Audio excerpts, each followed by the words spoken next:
जनसंख्या नीति पढ़ो तो जनसंख्या नीति स्पष्ट उल्लेख कर रही है। ये जनसंख्या नीति स्पष्ट उल्लेख करती है कि बेरोजगारी के नाते लोग घर में रहते हैं, मनोरंजन की सुविधाएं नहीं होती हैं। अब मनोरंजन की सुविधाएं नहीं होती तो मनोरंजन कहीं और कर लेते हैं, जनसंख्या बढ़ेगी। 1980 के बाद क्या हुआ? मेडिकल सेक्टर में विस्तार हो गया। बीमारियां जो महामारियां आती थी इस क्षेत्र में, महामारियां की संख्या कम हो गई। हाँ, शिक्षा का थोड़ा स्तर उठ गया, जिससे हम प्रोटेक्शन की चीजों को जान गए। और जब प्रोटेक्शन की चीजों को जान गए तो मनोरंजन भी हो गया, जनसंख्या भी नहीं बढ़ी। तो गरीबी और बेरोजगारी क्यों नहीं जनसंख्या को बढ़ाती है? ये बताओ, शहर में उतने बच्चे पैदा लोग करते हैं जितना गाँव में करते हैं?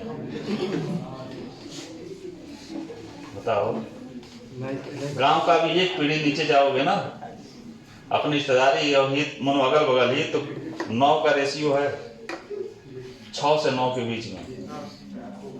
हुआ क्या? उसके पहले के उनके जो माँ बाप थे वो पैदा किए 16, लेकिन बच्चे उसमें से 5, चाहे बचे ही नहीं, क्योंकि महामारियां आके निकल लग गई।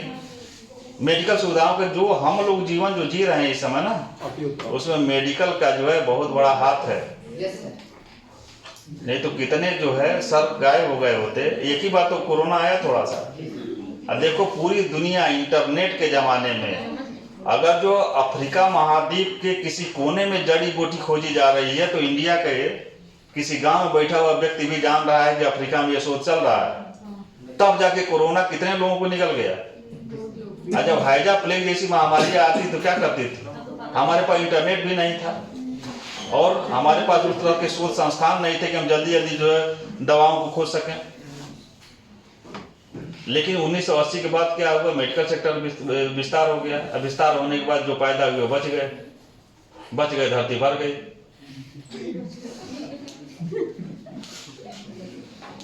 इकोनॉमिक्स में जब गुरु जी पढ़ाएंगे माल्थस का जनसंख्या सिद्धांत पढ़ाए है ना? कोई इकोनॉमिक्स का है यहाँ पे? माल्थस कहता है, माल्थस के ऊपर जानते हो फरमान जारी हो गया था, राजाओं का युग था, बात बात पे लड़ाई होती थी, जनसंख्या उसमें कट रही थी। उतनी लड़ाइयां आज हो रही हैं क्या? आए दिन एक सामंत दूसरे सामंत से लड़ रहा है, एक राजा दूसरे राजा से लड़ रहा है, हजारों की संख्या में सेना मारे। सेना कहाँ जा रही है? यहाँ से, गांव से, देहात से जो पैदा हो रहे हैं। आज उतनी लड़ाइयां नहीं हो रही। माल्थस कहा कि जिस रेशियो में जनसंख्या बढ़ रही है, एक दिन खाने के अकाल पड़ जाएंगे। वो कहा कि हम खाद्यान्न को अंकगणितीय अनुपात में बढ़ा पा रहे हैं, लेकिन जनसंख्या हमारी जो है बीजगणितीय अनुपात में बढ़ रही है, गुणे के अनुपात में बढ़ रही है।